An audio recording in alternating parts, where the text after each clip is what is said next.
malah muter-muter.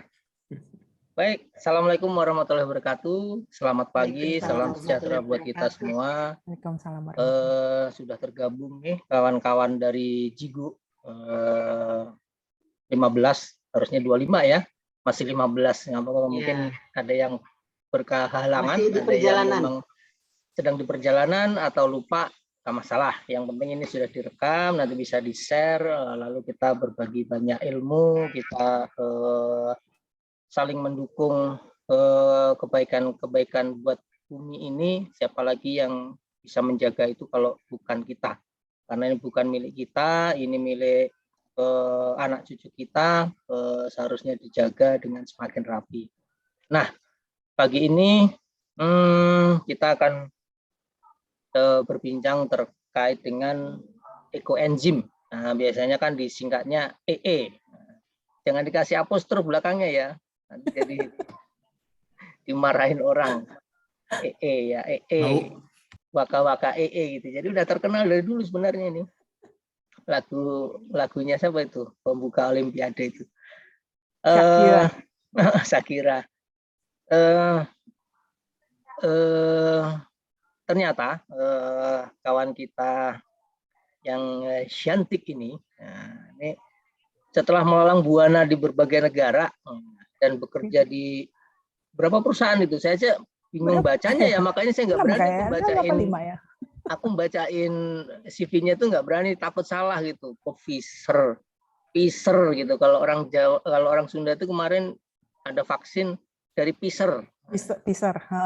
Bener ya, bacanya Pfizer ya? Nggak, bacanya Pfizer. Nah, kan. Well, that's the biggest pharmaceutical yang the most whatever you say lah, udah pernah ngalami gue di situ. Iya, makanya ini bahasanya bahasa Sanskerta semua, ini Sandos apalagi, ya udah baca sendiri aja lah ya. Nah, yang penting bahwa Ibu Dokter Hewan ini belum pernah buka praktek klinik hewan. Sedangkan malah konsen terakhir ini luar biasa aktif banget di ekoenzim. Mungkin nggak tahu apa jabatannya di sana, sekjen atau komisaris atau apa. Intinya kalau kita ngomongin ekoenzim di Indonesia pasti beliau itu akan muncul dari salah satu orang yang mengusung gitu ya. Nah, kalau teman-teman juga browsing, ekoenzim itu banyak banget yang akhirnya menjalankan di Indonesia. Jujur, mereka adalah bagian orang-orang yang sebenarnya peduli kepada lingkungan, terutama kepada bumi. Karena apa? Teman-teman mungkin saya hanya punya data terakhir itu waktu ikut di pertemuan BI ya. BI itu apa ya? Penghargaan yang cukup bagus ya untuk kegiatan baik perusahaan maupun komunitas. Ya, di sana ternyata sudah ada beberapa anak muda yang concern di bidang pengolahan sampah. Nah, jadi kalau bisnis itu ternyata tidak usah jauh-jauh, karena bisnis menemukan peluang bisnis salah satunya adalah memecahkan permasalahan orang gitu. Nah, ternyata sampah ini juga menjadi salah satu permasalahan kita bersama. Tahun 2020 saja catatannya waktu itu mereka sampaikan sekitar 67,8, hampir 70 juta ton itu sampah yang ada di Indonesia. Artinya itu perkiraan yang ada di atas permukaan saja gitu. Mereka tidak menimbang kira-kira berapa yang masuk ke laut gitu. Ini luar biasa sebenarnya. Jadi ternyata kita juga sebagai makhluk bumi berdampingan juga dengan sampah. Lalu peran kita akan ada di mana? Nah, ini salah satunya akan dibahas oleh Mbak Novita. Terkait dengan bisa loh kita berangkat dari kita sendiri gitu. Nah, kalau Hakim kan dulu pesannya mulailah dari diri kita sendiri. Dan rupanya nih ekoenzim juga salah satunya kenapa tidak diperjualbelikan secara bebas, karena produknya ini asli bagus guys. Saya kemarin dikasih 3 botol dan itu saya pakai semua. Jadi kalau mandi sekarang saya masukin botol kecil, saya campur sama sabun, saya kocok-kocok, saya pakai untuk untuk sabunan ya. Sabunnya tetap ada busanya dan itu wanginya ditambahin dengan asam-asam manis gitu ya. Itu dari ekoenzim. Lalu cuci piring juga sama, saya kasih satu tutup gitu ya. Beberapa aktivitas kloset saya juga saya kasih itu seminggu 2 kali gitu ya. Ternyata memang lebih seger gitu, lebih seger, aromanya lebih seger. Jadi memang ini rupanya aktivitas jasa, aktivitas mikroorganisme yang sebenarnya ada di ekoenzim ini yang kita sendiri tidak tahu, wallahu alam, bahwa Allah juga menciptakan keseimbangan itu. Nah, sampah organik di TPA itu 70% adalah sampah dari rumah tangga, gitu ya, Mbak Novita ya kira-kira ya. Ya, sekitar 60-70% itu berasal dari sampah rumah tangga. Nah, artinya kita mungkin akan bisa membantu mereka, TPA, petugas kebersihan dan lain sebagainya, paling tidak mulai memilah sampah yang akan dibuang. Dua hal yang sebenarnya paling membuat kita menjadi jijik pada saat sampah di rumah tidak dibuang 3 atau 5 hari, lalu akan muncul belatung. Nah, itu sunatullahnya begitu, karena memang kita membuang barang yang sebenarnya bisa busuk ya.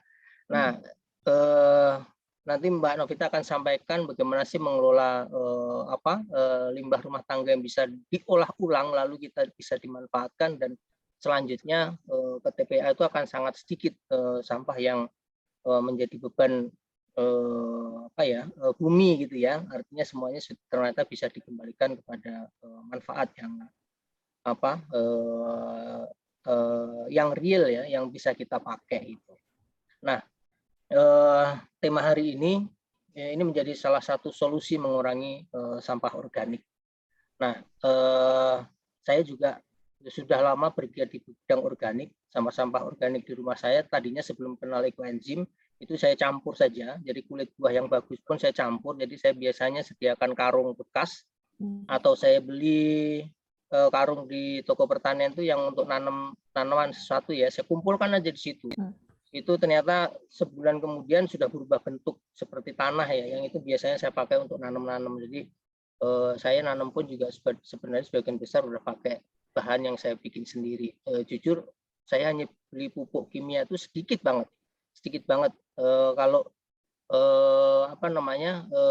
hanya sekedar untuk membooster tanaman agar vegetatifnya berjalan lebih bagus itu aja. Tapi sampah organik yang berubah menjadi kompos ini sesuatu yang sangat baik pada saat saya aplikasikan di pekarangan rumah tangga saya. Lalu penggunaan ekoenzim kayak apa nanti mungkin Mbak Novita juga akan bahas. Jadi Bapak Ibu sekalian yang punya tanaman hias di rumah, ada buah-buahan yang ditanam di rumah dan sebagainya, itu bisa dirawat dengan ekoenzim. Salah satunya dipakai untuk semprotan, salah satunya dipakai untuk memperkaya bahan organik yang ada di media tanam dan sebagainya. Itu Mbak Novita sebagai pengantarnya ya, teman-teman. Kepanjangan kali ya? Kok jadi kayak saya ngomong? Enggak, tenang aja. Sorry ya guys. Nah, mudah-mudahan ini menjadi pembuka yang baik dan menjadi niat teman-teman untuk mulai juga iseng-iseng membuat ekoenzim, lalu agak serius membuat ekoenzim karena manfaatnya menurut saya sangat besar dan layak ini untuk dijadikan percontohan kepada komunitas lain ya. Jadi Jigu ini juga merupakan salah satu penggerak di bidang ekoenzim. Itu pengantar dari saya. Monggo waktu saya serahkan kepada Mbak Novita. Apabila ada yang bertanya di tengah, saya rasa dibolehkan saja ya. Boleh ya. Dengan cara raise hand. Lalu nanti ada juga sesi tanya jawab yang mungkin akan dibuka dengan pertanyaan langsung dengan raise hand. Yang kedua, saya akan berusaha mencoba membantu Mbak Novita untuk menjawab pertanyaan-pertanyaan yang melalui chat. Gitu ya teman-teman. Mudah-mudahan teman-teman juga tetap sehat walafiat dan bisa mengikuti kegiatan kali ini dengan semangat dan antusias. Monggo saya serahkan waktunya ke Mbak Novita. Baik, terima kasih. Assalamualaikum warahmatullahi wabarakatuh, teman-teman. Waalaikumsalam warahmatullahi wabarakatuh. Saya lihat beberapa teman di sini yang sudah pakai ekoenzim juga. Waktu itu saya share Ada Hima udah pasti karena memang kami sering ketemu, sering ngobrol. Terus Hima juga udah mulai bikin ekoenzim juga. Terus ada Fitri. Fitri nggak ada di Arga Cita sih, tapi di pengajian ada. Fitri itu juga sudah memakai waktu itu kebetulan di daerahnya Fitri ya banyak banget. Lagi pas COVID tuh banyak banget yang kena. Banyak kasus dan sudah pakai juga gitu, dicoba juga untuk pribadi gitu. Nanti mungkin sambil pada saat pemakaian Fitri juga bisa cerita gimana sih gitu loh pakainya gitu. Oke teman-teman, saya mau ini dulu deh, mau bercerita sedikit aja. Saya kenal ekoenzim sebenarnya nggak lama, baru setahun yang lalu gitu. Dan itu juga dari iseng-iseng sebenarnya gitu, dari ngobrol-ngobrol sama teman. Oh, saya pikir wah ini oke juga karena I'm looking for something yang lebih organik selalu. Satu, kenapa begitu? Satu, saya tuh alergi 12 macam bahan organik. Anak-anak saya 20-21 bahan organik alergi. Jadi kami tuh harus menjaga kesehatan tubuh, fitness lah, bukan kesehatan ya, stamina, agar kalau kita makan, nggak mungkin juga kita benar-benar menghindari bahan organik yang kami alergi kan, gitu. Nah, jadi harus dijaga benar-benar agar kalaupun kami makan bahan organik itu nggak terlalu sakit. Ya pasti ada sih efeknya, tapi kalau kita fit itu nggak akan muncul banget. Kayak misalnya salah satu contohnya adalah saya tuh alergi coklat. Aneh kan? Padahal saya tuh seneng banget coklat. Saya alergi banget coklat yang bisa sampai suara hilang. Makan sekarang 2 jam kemudian saya udah bisa sore throat, batuk segala macam, batuk kering ya karena alergi, terus bisa hilang suara kayak gitu.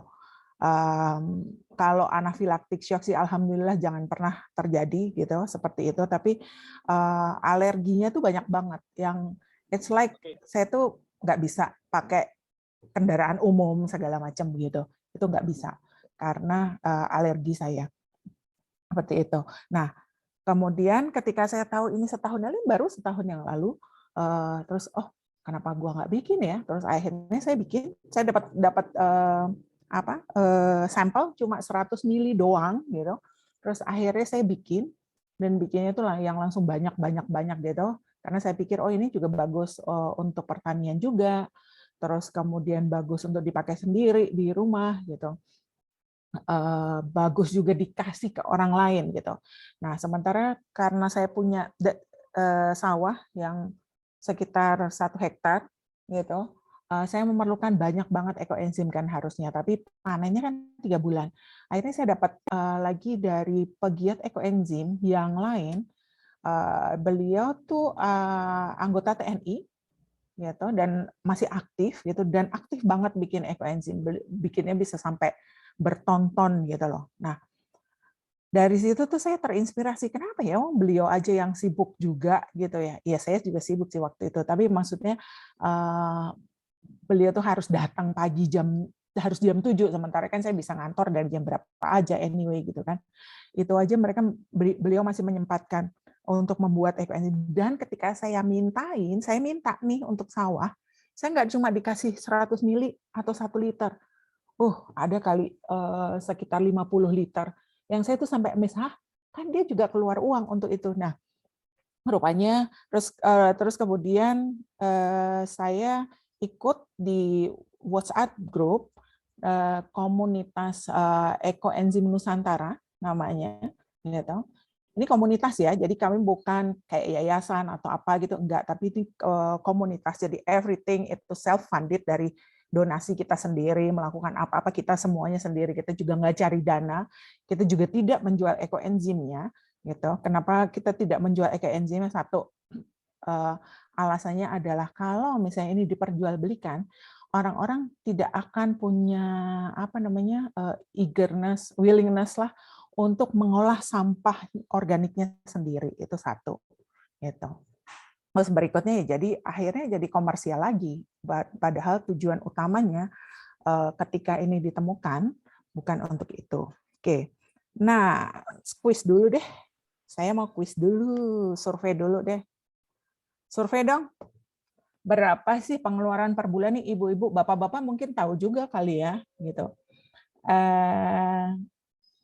Untuk sabun mandi, shampoo tadi Mas Jody udah cerita dipakai untuk mandi juga, untuk shampoo juga, terus sabun cuci, pewangi pakaian, gitu, cairan pembersih lantai, cairan pencuci piring, hand sanitizer, desinfektan udara. Desinfektan udara, apalagi sekarang nih teman-teman, kita biasa banget kan dulu waktu awal-awal COVID kita sampai beli, sampai mahal pun kita beli gitu waktu itu. Mungkin sekarang juga masih gitu. Terus kemudian pupuk kalau ada yang punya tanaman-tanaman, pestisida atau hormon tanaman. Ada yang mau jawab dulu? 200.000 total kata Uda Daniel. Apanya tuh? 200.000. 200.000 apanya dah? 200.000 total untuk pengeluaran. Oh, oke. Kelihatan kan? Nah, kelihatan ya, share saya ya. Nah. Ya. Berapa lagi Mas Jody? Ayo yang lain, monggo. Hitung-hitung deh. Jangan khawatir didatengin orang pajak ya, tenang aja udah ada pajaknya itu. Kalau sampo masuk nggak sampo? Masuk, itu Masuk. sabun mandi dan shampoo. Oh iya, di atas nggak kelihatan, maaf. Ya. Sorry, aku minum ya. Tadi soalnya ngitungnya baru sabun mandi aja. Ya. Berapa total? Tanya Iis dulu. Mas Arya tanya Iis.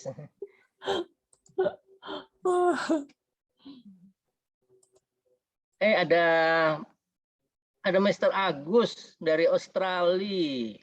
Halo, Bol. Nggak pakai rupiah kali ya?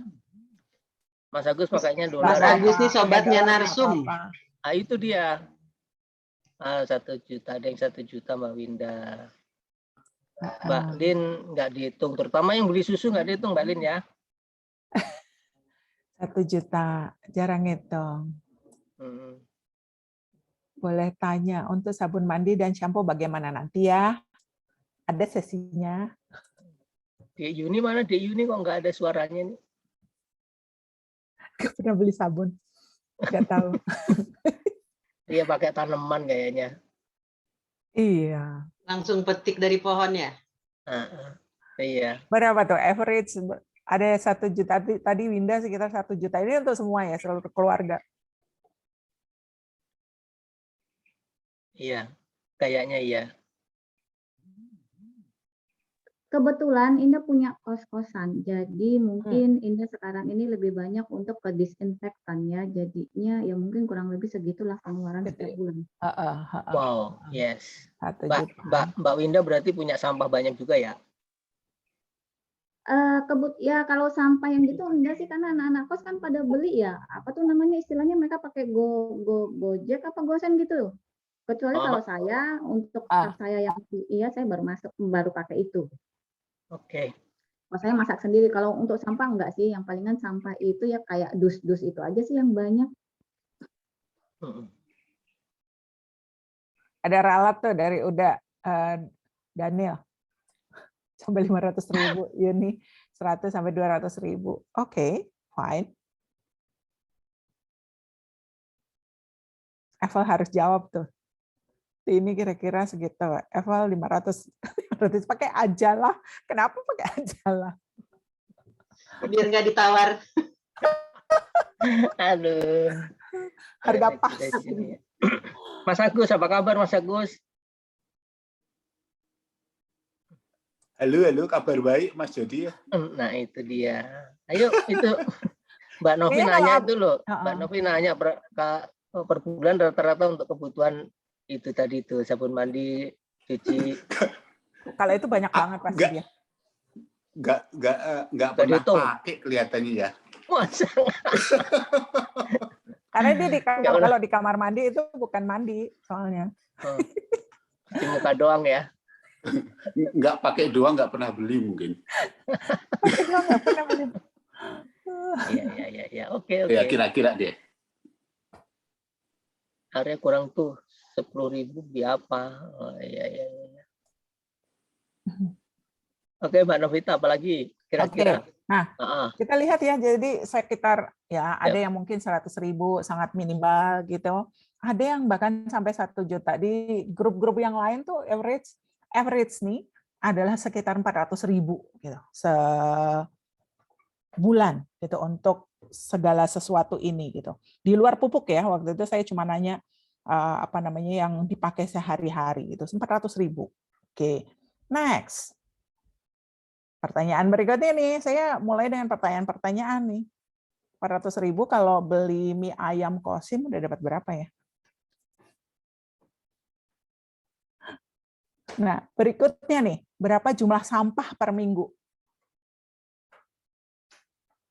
Dari sisa makanan matang, sisa sayuran, bumbu dapur mentah, atau kulit buah, sayur, yang tiap hari makan buah, pasti kan ada sampah buah, sampah kulit lah, atau bahkan, oh ini di ujungnya udah nggak, kadang-kadang kita lupa gitu, saya tuh yang sering lupa kalau lagi sibuk, buahnya udah sampai kisut-kisut, jadi kita nggak mau makan nih, gitu buahnya, jadilah kita buang menjadi sampah. Berapa kilo kira-kira per minggu?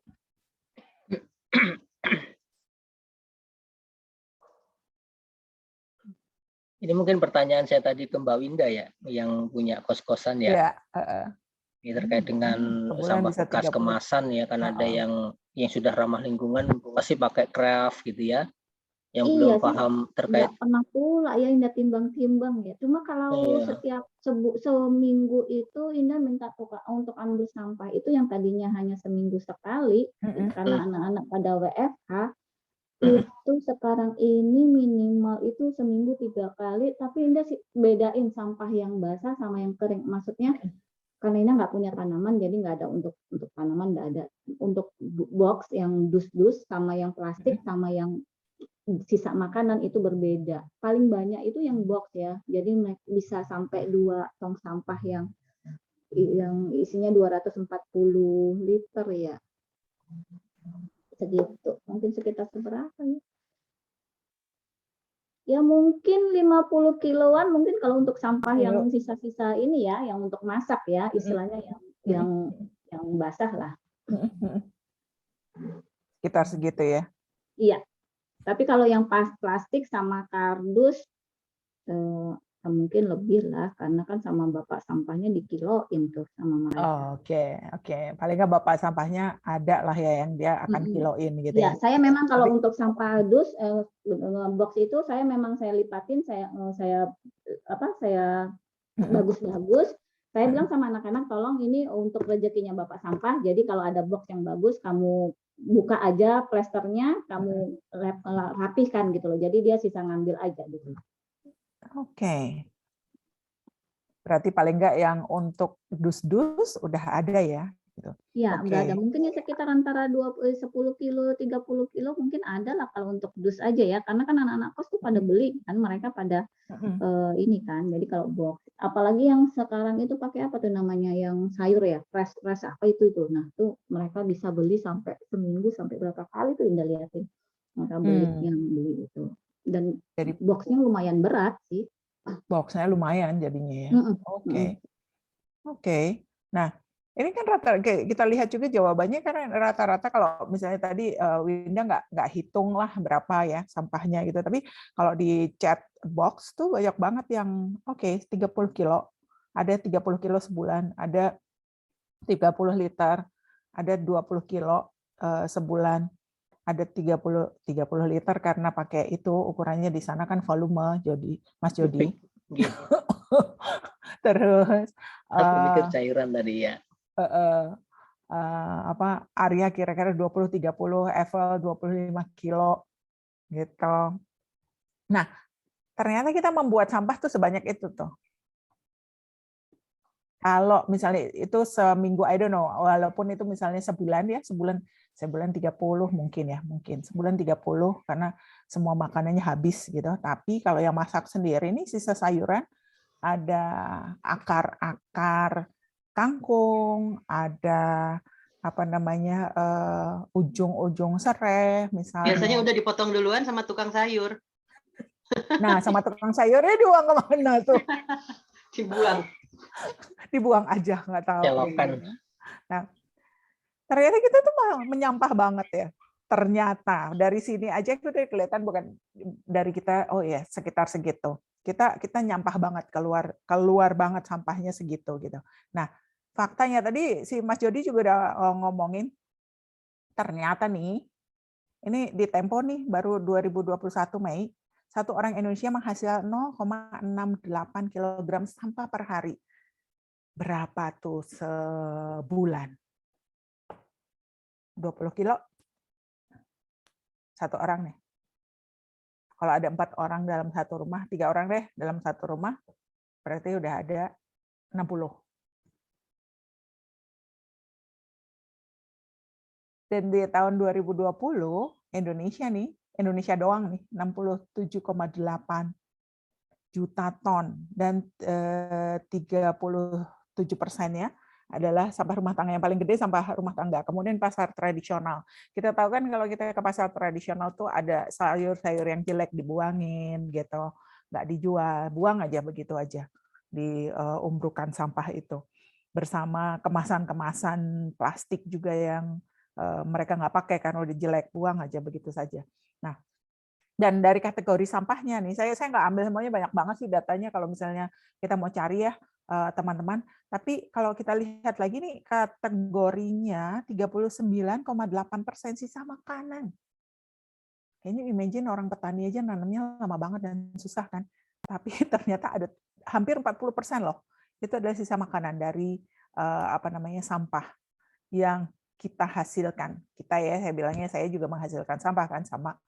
Terus hanya 56% lah kira-kira yang berhasil dikelola. Artinya sisanya ya terbuang begitu saja ke TPA atau bahkan di TPS nggak diambil-ambil, suka begitu. Atau bahkan dibuang ke sungai. Seperti itu.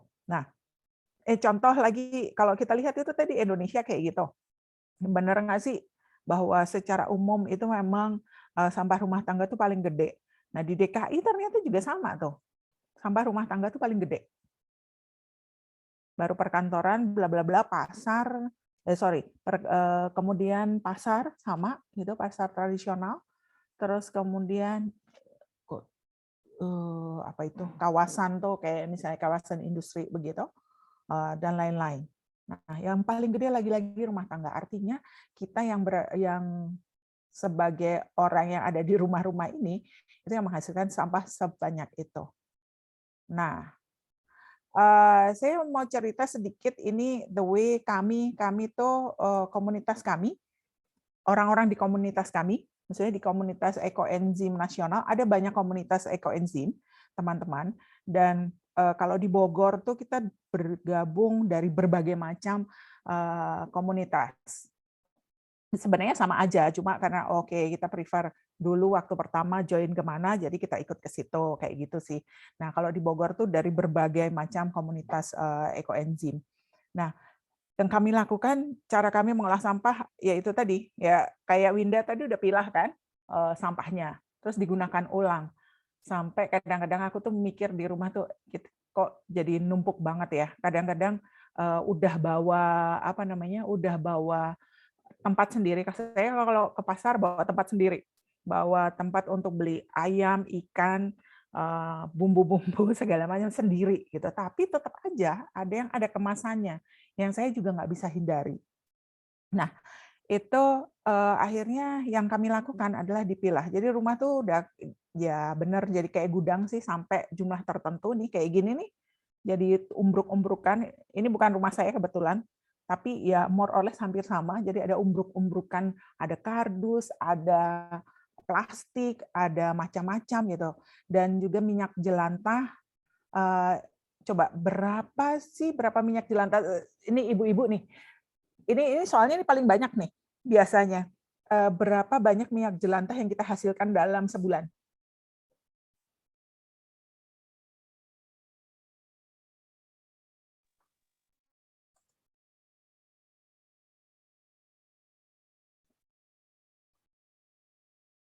(5 sampai 10 kilo, wow, minyak jelantah, wow. apalagi yang punya restoran kan. Nah, ini sebenarnya di komunitas kami pun itu juga kemudian dibikin. Itu mungkin Mas Arya itu mungkin belinya kali, beli minyak, dihitung minyaknya itu. Sisanya. Ya minyak jelantah itu kira-kira sekitar 20 sampai 40%. 20 sampai 40% minyak jelantah dari kita beli.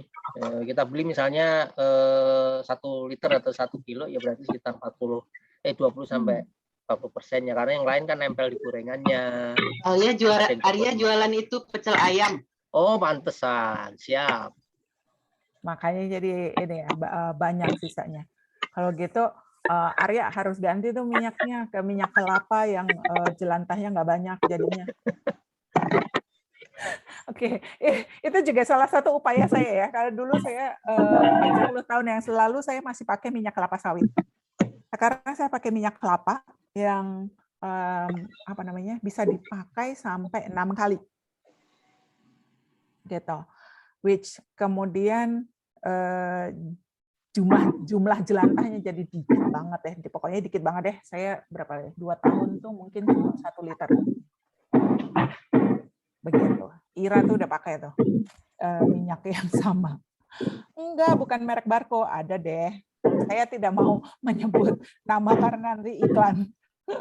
Iya, tapi di Indonesia udah banyak yang produksi, itu aja intinya. Ya, sudah banyak yang memproduksi minyak yang lebih efisien. Jadi bukan minyak kelapa sawit. Kalau dihitung-hitung, akhirnya sih lebih irit pakai minyak kelapa yang bisa dipakai sampai 6 kali, gitu, dan sehat lagi. Ya. Oke, dan itu di komunitas kami itu dibikin jadi minyak jelantahnya nih, sabun batang either dari minyak kelapa ataupun dari minyak kelapa sawit, itu dibuat jadi sabun batangan dengan ekoenzim juga. Caranya gimana? Oh, itu next berikutnya aja. Jangan sekarang banyak banget soalnya. Bisa jadi sabun juga. Nah, juga terus kemudian dikirim ke bank sampah. Kebetulan kalau di komunitas kami itu juga banyak yang mereka juga either anggota bank sampah atau pendiri bank sampah, pengelola bank sampah gitu. Jadi enak banget. Jadi gitu, kalau misalnya ini nggak kebawa nih sama ya pemulung atau yang biasa ambil gitu ya, itu tinggal kontak aja, Bu, ini saya ada barang gabrukan nih, misalnya gabrukan tuh belum diseleksi, masih plastik campur apa segala macam gitu, bisa dikirim nggak ke sana gitu. Kita kirim ke sana, terus kemudian bisa jadi uang sih, tapi kalau saya sih biasanya karena ya itu kan murah banget, udah nggak apa-apa, saya donasikan gitu aja. Itu yang terjadi. Terus juga dijadikan EcoBrick. Nah, ini teman-teman, saya tidak melakukan EcoBrick karena saya botol-botol bekas itu jadi tempat untuk ekoenzim lagi. Satu. Kedua, terus kemasan kecil-kecil begini saya juga nggak banyak. Jadi maksudnya kami lebih banyak pakai yang minyak tuh yang pakai jerigen gitu kan, jadi gede kan, jadi kemasannya bisa dipakai lagi kayak gitu. Misalnya gula juga jarang banget pakai, kind of that lah gitu. Nah, tapi ada yang namanya EcoBricks. Ini salah satu trainernya di Indonesia itu kebetulan juga teman kami yang jadi pengurus Bank Ekoenzim Bogor gitu. Temannya Pak Jody, Mas Jody juga gitu di Dompet Duafa, itu beliau adalah salah satu trainer untuk membuat EcoBricks. Ini kalau misalnya teman-teman ada yang tertarik, but that will be another story. Nah, next. Bagaimana kami mengolah sampah organik? Sampah organiknya kalau yang nggak bisa dibuat ekoenzim nih, nanti saya akan cerita apa yang bisa dibuat di ekoenzim, apa yang enggak. Itu kami jadikan kompos dengan lubang biopori dan komposter. Gitu, di rumah saya punya 2 macam komposter. Satu adalah yang anaerobik, jadi untuk sisa makanan segala macam di dapur, yang anaerobik, tinggal masukin ke situ. Sisa makanan kadang-kadang kan kita lebih nih, kadang-kadang masak nasi masih lebih juga sedikit, oke itu masuk ke kompos, atau misalnya tulang-tulang yang nggak kita makan kan, masuk ke komposter juga. Terus kemudian juga ada yang aerobik, yaitu untuk yang tadi kayak si Mas Jody cerita, jadi kayak di rumah saya banyak banget ada rumput, ada pohon-pohon yang berdaun banyak yang harus dibuang anyway gitu tiap hari. Ada kadang-kadang belimbing yang berjatuhan dan berulet semua udah busuk, saya juga nggak bisa pakai jadi ekoenzim itu masuk ke komposter yang aerobik. Juga ada lubang biopori. Lubang biopori gunanya dua macam loh teman-teman, bisa untuk membuat kompos, bisa juga untuk menyerap air. Nah teman-teman yang punya halaman sebaiknya kita punya lubang biopori untuk itu. Lalu yang satu lagi adalah ekoenzim, ini salah satu contohnya nih. Nah, nanti di sesi belakangan yang nanti Mas Jody akan bagikan juga door prize. Saya yang bagikan, bukan Mas Jody. Nanti Mas Jody protes. Ada door prize seperti ini. Sama kan, teman-teman?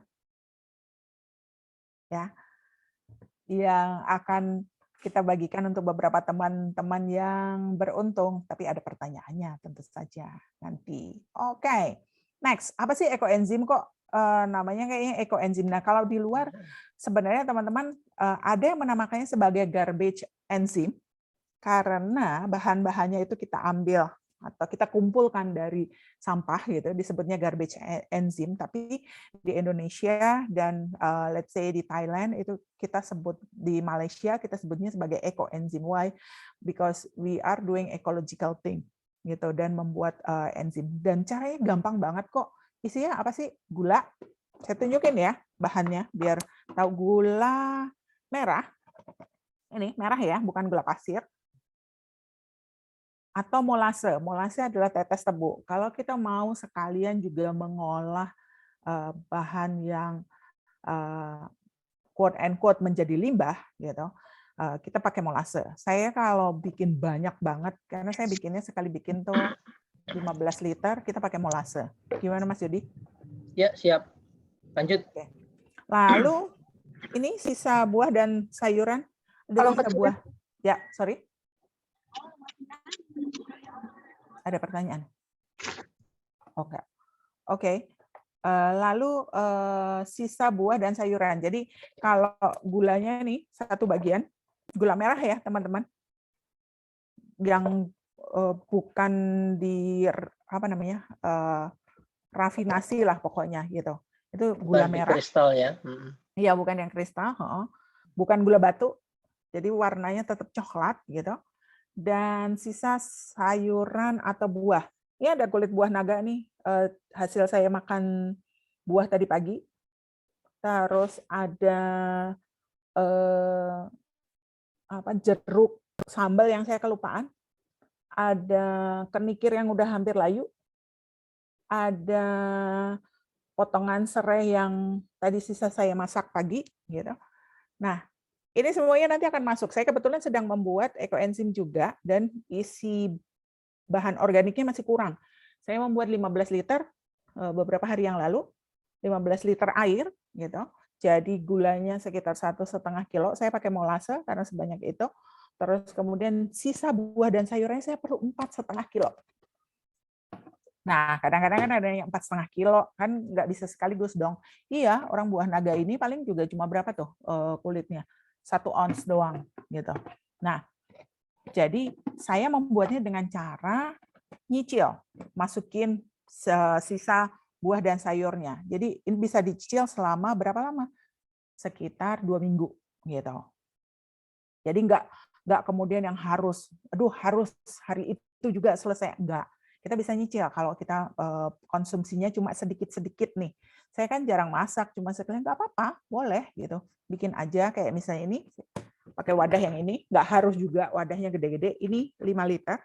Atau bahkan even kita bisa pakai kok wadah yang kecil. Ini, wadah ini kan setengah liter ya. Kita bisa pakai kok wadah yang seperti ini. Syaratnya adalah, nanti syaratnya. Nah, komposisinya pokoknya gampang banget. 1, 3, 10. 1 adalah gula, kita mulai dari gula, 1 bagian. Kilogram ya teman-teman. Jadi kalaupun pakai molase bukan pakai liter, tapi pakai kilogram atau pakai gram. Kenapa? Karena 1 liter molase itu sekitar 1,4 sampai 1,7 kilogram. Jadi nanti kalau gulanya kebanyakan, molasanya kebanyakan, yang terjadi adalah fermentasinya menjadi lebih lama karena gulanya masih ada. Gitu. Oke. Lalu sisa buah dan sayuran yang masih segar, nanti ada do and don'ts-nya.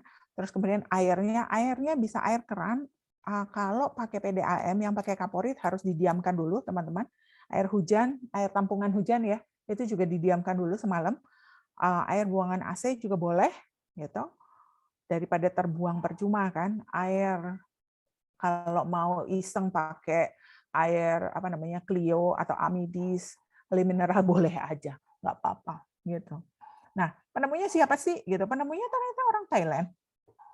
Jadi nggak selalu segala sesuatu itu dari western side of the world, tapi kita juga punya di Thailand yang menemukan ekoenzim ini, dan ini tidak dipatenkan oleh beliau.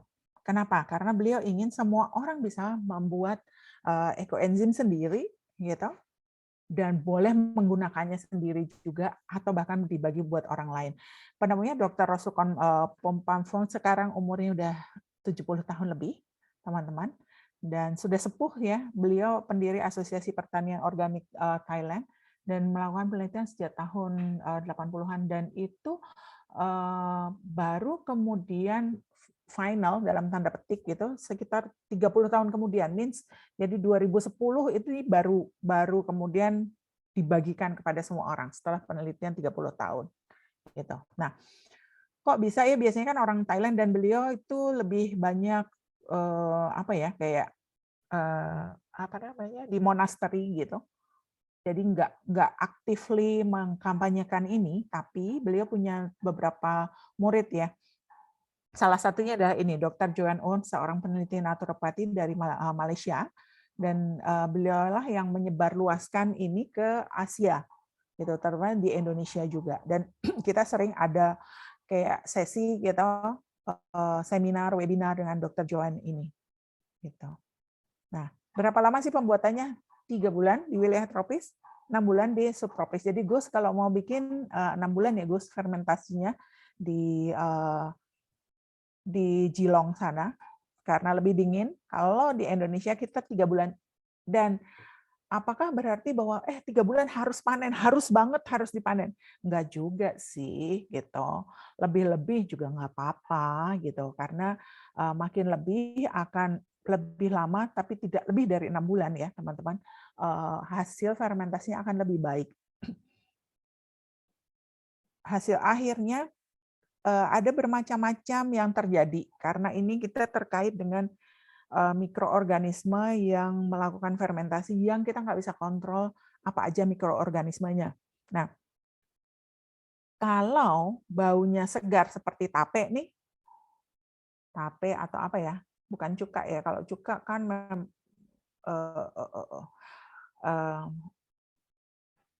tape atau Yakult gitu yang agak asam-asam gitu, ada bau asam manis gitu. Nah, itu berarti fermentasi kita berhasil. Tapi kadang-kadang kita, karena kita nggak bisa pilih bakteri yang masuk juga gitu, ada bakteri-bakteri yang menghasilkan bau yang kurang baik, yang menyebabkan sebenarnya fermentasinya ini agak terganggu gitu loh. Dan biasanya ketika ada bakteri yang kurang bagus ini, hasil fermentasinya itu pasti pH-nya itu di atas 4 gitu. Nah, kalau yang benar gitu berhasil itu pH-nya di bawah 4. Itu keberhasilan ekoenzim. Oke, so far ada pertanyaan kah teman-teman? Ada? Sementara ada yang di chatting, kalau memang mau langsung dijawab. Ada yang nanya, terus bahan-bahan tadi diapain? Dicampur saja, ditunggu sekian bulan, atau ada perlakuan kah gitu? Ya, oke. Nanti saya kayaknya share ada caranya deh, gitu. Jadi in short, sebenarnya semua bahan-bahan itu dicampur, and then ditutup rapat, kedap, tunggu sampai 3 bulan. Udah. Terus ada lagi bahan organik yang menggunakan buah-buah bekas infused water, apa boleh? Oke. Kalau buah-buah yang bekas infused water tidak bisa dipakai, bekas jus juga, ampas jus juga nggak bisa. Ya, begitu. Oke, lanjut. Karena apa, Nov? Oh, sorry. Karena sarinya kan udah keluar tuh sebenarnya. Enzimnya udah keluar juga gitu loh. Jadi kita mempertahankan kesegaran dari bahan-bahan yang kita pakai. Apa namanya, layu boleh gitu, tapi jangan kering, which is enzimnya udah nggak aktif gitu. Terus kemudian jangan busuk juga, begitu.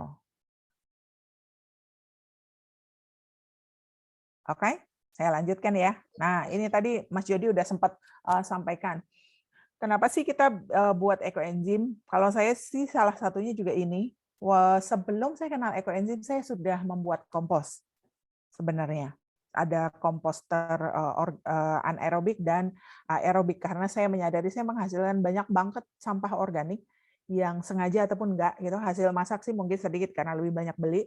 Terus kemudian halaman saya itu penuh banget tanaman. Daun-daunnya banyak banget yang berjatuhan, ada belimbing sayur, ada belimbing buah gitu yang pada berjatuhan ya tanpa bisa dikontrol lah. Mereka mau jatuh aja gitu kan. Nah, itu saya jadikan kompos.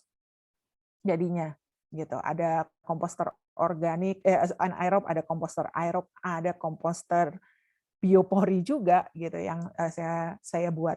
Nah, dan ketika saya membuat ekoenzim, saya ketemu, oh ya, bagus juga dong kalau misalnya yang segar-segar, saya masih bisa buat jadi ekoenzim yang tidak hanya buat pupuk. Kalau kompos kan saya cuma bisa pakai untuk pupuk nih.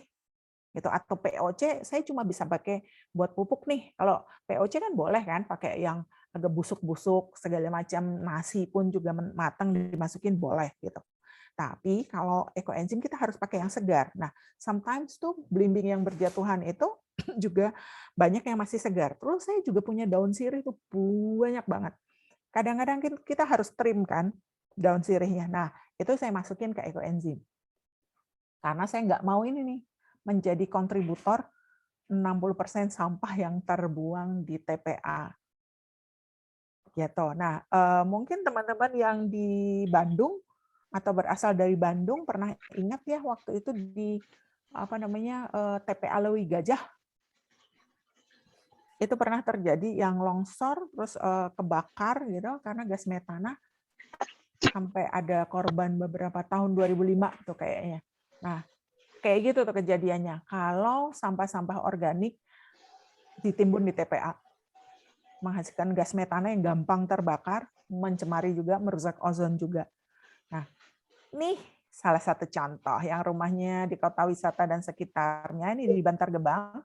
Jadi teman-teman komunitas ekoenzim Bekasi, beberapa waktu yang lalu, beberapa bulan yang lalu tuh, dan rutin sih sebenarnya, ini waktu itu yang pertama kali, terus habis itu menyemprot lagi di TPA Bantar Gebang. Kayak begini nih gunungan sampahnya.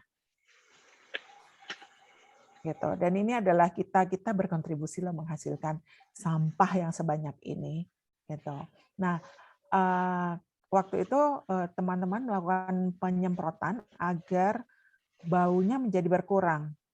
Gitu. Jadi ekoenzim pun dia bisa mengurangi bau-bau yang kurang sedap, gitu, yang disebabkan oleh berbagai macam gas lah, gitu. CO2 pun bisa, gas metana pun juga bisa diikat oleh ekoenzim. Oke, nah yang kedua adalah ini salah satu alasan saya, gitu, karena kita pakai banyak banget bahan kimia sintetis yang berbahaya bagi kesehatan manusia dan lingkungan. Mana ibu-ibu kan biasanya juga milih yang kalau mau beli sabun tuh pilih yang murah deh, gitu, daripada yang mahal pilih yang murah. Padahal biasanya kalau yang murah tuh bahannya lebih berbahaya karena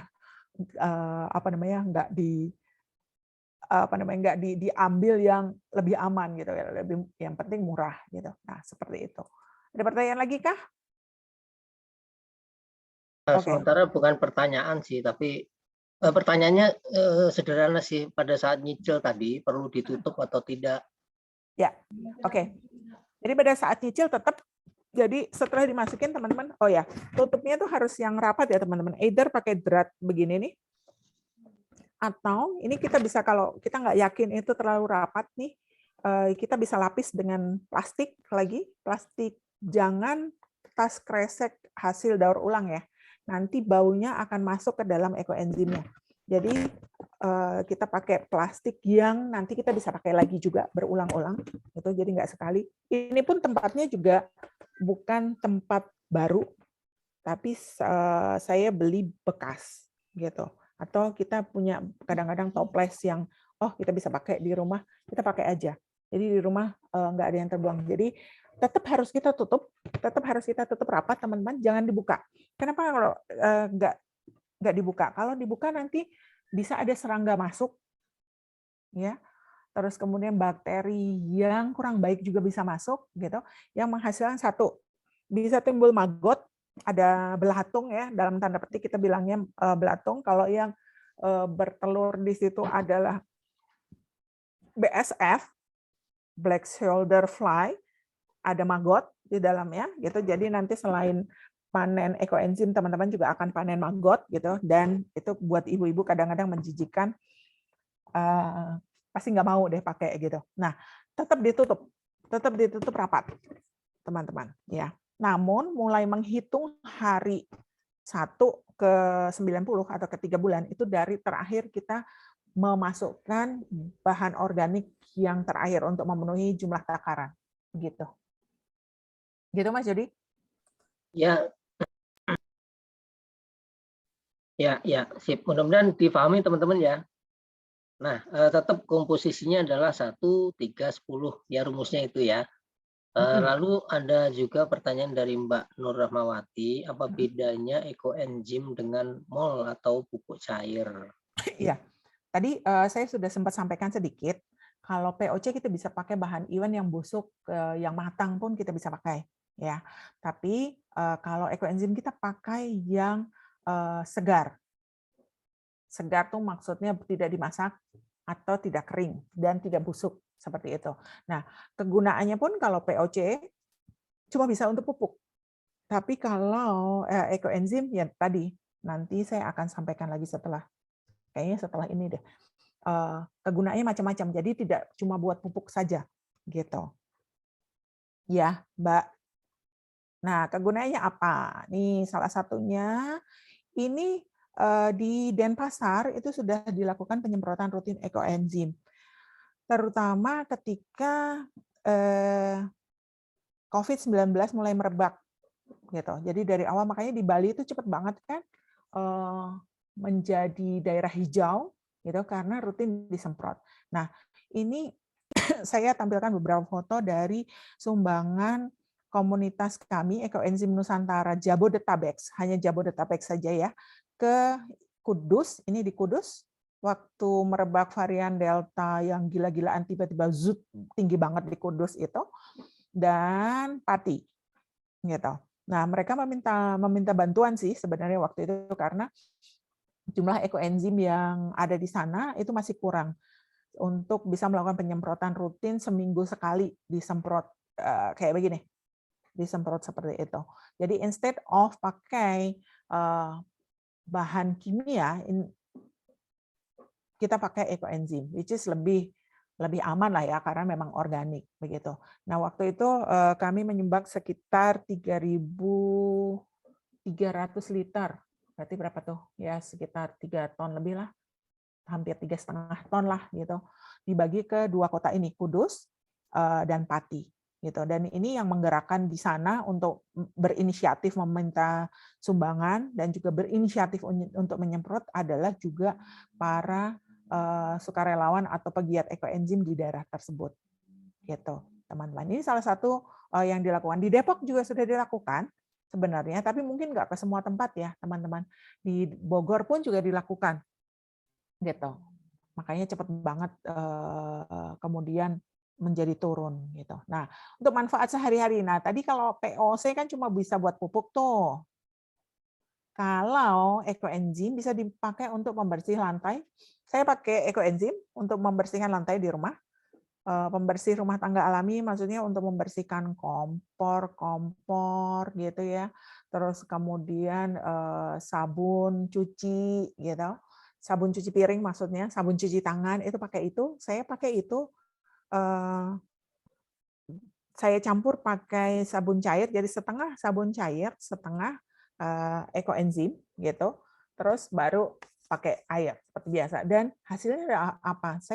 Kulit saya itu termasuk cukup sensitif terhadap sabun. Kalau sabunnya kurang bagus, itu akan kering dan keras. Setelah pakai ekoenzim enggak. Jadi tangannya halus gitu. Percaya nggak percaya, tadinya saya juga masa sih gitu, tapi benar ternyata begitu. Terus deterjen dan pelembut alami, apa bedanya gitu dengan sabun-sabun yang lain? Bersih nggak sih? Ya bersih lah pastinya, satu. Terus kemudian bedanya adalah kalau sabun kan dia basah banget nih, ketika kita kasih ekoenzim ini asam, nah itu menjadi lebih netral gitu ya, dan baju itu lebih lembut tanpa kita pakai pelembut pakaian gitu. Dan satu lagi, kalaupun kena ini kayak sekarang nih musim hujan nih, kayak gini biasanya kan suka nggak kering baju ketika dijemur nih, itu nggak bau. Saya bisa ngomong karena saya mengalami itu, kejadiannya seperti itu. Nah, terus kemudian juga sebagai karbol dan pembersih alami, tadi Mas Jody sudah mencontohkan juga, dimasukin ke kloset ini aman. Nggak membunuh juga bakteri-bakteri yang ada di dalam septic tank, tapi dia akan menghilangkan bau-bau yang tidak sedap. Sabun cair ini tadi sudah disampaikan juga Mas Jody, saya juga pakai. Jadi komposisinya sama, setengah sabun cair, setengah ekoenzim. Jadi kita ngirit dong, kalau tadi kita habis misalnya 400.000 nih rata-rata dalam sebulan, kita akan habis paling cuma 200.000, even mungkin less dari itu. Begitu. Terus juga bisa untuk membersihkan pestisida dan kuman pada sayur dan buah. Dan ini ada penelitiannya ya teman-teman, saya mungkin nggak share di sini, tapi nanti bisa dicari, itu dilakukan di Cina. Oh ya, salah satu lagi di Cina pada saat mereka merebak banget COVID-19, itu juga dianjurkan untuk menyemprot dengan ekoenzim sebagai desinfektan alami. Dan penyemprotannya tuh sangat irit ya, cuma 1:10.000. Jadi 1 mililiter dibanding 10.000 mililiter, which is sangat irit banget. Jadi kalau bikin satu botol ini sebenarnya bisa dipakai sampai berbulan-bulan gitu, ya kalau untuk satu kepentingan. Nah, menghilangkan pestisida dan kuman pada sayur dan buah ini pun juga diteliti di Cina waktu itu, sehingga kalaupun sekarang kita kalau mau beli sayur yang organik itu kan atau sayur yang disemprot pestisida yang free pesticide itu kan mahal banget tuh, karena hasilnya memang cuma sedikit jadinya gitu kan. Nah, kita bisa aja pakai, kita beli yang biasa gitu, tapi terus kemudian kita cuci pakai cairan ekoenzim 1:1000, kita diemin sebelum dipotong-potong ya, tentu saja teman-teman, didiemin selama 30 menit gitu, utuh-utuh itu direndam gitu, udah gitu. Sebelum disimpan pun juga bisa nih, gitu. Next, ada pertanyaan so far? Untuk penggunaan ini, oke ya. Untuk deterjen dicampur deterjen sama ekoenzim. Nah, sorry. Nanti mungkin yang komposisi itu bisa di-share nanti ada sendiri ya, termasuk di WA grup kalau memang teman-teman memang mau. Karena memang boleh? Nah, karena memang ukuran-ukuran ini kan sudah diteliti, artinya kalaupun menggunakan untuk sabun cuci piring itu kan 1:5 gitu dan lain sebagainya ya. Nah, nanti mungkin ada nggak ya di tampilannya ya? Ada. Terakhir ada ya? Ada nanti lanjut, ada. Lanjut, Mbak. Oke. Ya. Oke, next untuk perawatan diri ini juga bisa untuk pengganti odol pasta gigi. Jadi kita nggak usah pakai odol lagi, which is ada deterjennya kan. Jadi cuma pakai ekoenzim aja gitu, ekoenzim murni kalau mau ya. Cuma ini agak asam, biasanya gigi yang sensitif kurang agak sakit, agak ngilu. Jadi biasanya yang kami lakukan adalah kita campur tuh dengan kayak pakai kumur-kumur gitu. Jadi dicampur dengan air, terus sikatnya masukin, terus kita pakai tuh untuk gosok gigi gitu, terus kita pakai kumur-kumur airnya. That's all, cukup gitu. Dan nggak bau loh, maksudnya nggak bau mulut loh gitu. Nah, terus juga bisa sebagai toner dan campuran krim wajah. Dan ini oke banget gitu, banyak teman-teman yang berjerawat atau bermasalah dengan komedo atau flek-flek hitam. Kita yang udah umur segini tuh, saya enggak sih untungnya alhamdulillah. Banyak yang udah mulai muncul flek-flek hitam gitu. Dan itu teman-teman yang saya ketahui memakai ini sebagai toner, itu flek-flek hitamnya hilang. Nah, ini yang tadi campurkan pada shampoo dan sabun mandi. Untuk pemakaian pada shampoo, beberapa teman juga ini cerita soal testimoni ya, yang rambutnya mulai rontok itu menjadi tidak rontok lagi biasanya. Dan ada beberapa bahkan yang rambutnya putih tumbuh lagi hitam. Jadi saya nggak pernah pakai untuk shampoo sih sebenarnya, karena saya memang mau rambutnya begini. Gitu. Kalau tanya ke saya nggak pakai untuk shampoo dengan sengaja, karena I don't want to change the color of my hair, karena ya buat saya sangat nyaman begini. Terus buat kumur-kumur, nah ini juga pada saat COVID-19 merebak dan kami pun juga tetap melakukan itu. Begitu kita datang dari luar nih, biasanya terus kita kumur-kumur, semprot-semprot dengan air dan dicampur dengan ekoenzim. Kenapa? Karena ini akan juga mematikan virusnya. Kenapa bisa begitu ya? Nanti kita akan lihat kenapa dia bisa mematikan virus atau bakteri gitu. Padahal ini cuma hasil fermentasi. Next, untuk desinfektan dan detoksifikasi, it happens. Ini bukan teori teman-teman, tapi ini benar-benar dilakukan. Bisa menyembuhkan luka bakar. Jadi mengurangi infeksinya. Terus kemudian tergores kaca pun cepat banget keringnya. Kenapa? Ini asam banget kan. Misalnya pH-nya itu di bawah 4 gitu. Dan cepat banget, tidak terjadi infeksi pun. Dan juga untuk luka diabetes juga yang susah banget kan luka diabetes itu, sorry. Nah, luka diabetes itu susah sekali penanganannya. Itu pun juga sembuh. Tentu saja tidak 1 hari ya teman-teman untuk luka-luka yang parah seperti ini. Dekubitus itu juga, nah ini dialami sendiri sebenarnya oleh teman saya di FKH, namanya Made. Mungkin beberapa teman yang sekelompok sebelumnya atau sekos gitu tahu, Made itu mamanya stroke dan harus terbaring terus sehingga dekubitus kan yang terjadi. Nah, tadinya tuh minta dari saya kan ekoenzim. Aku bilangin ini bisa loh, lu coba deh gitu.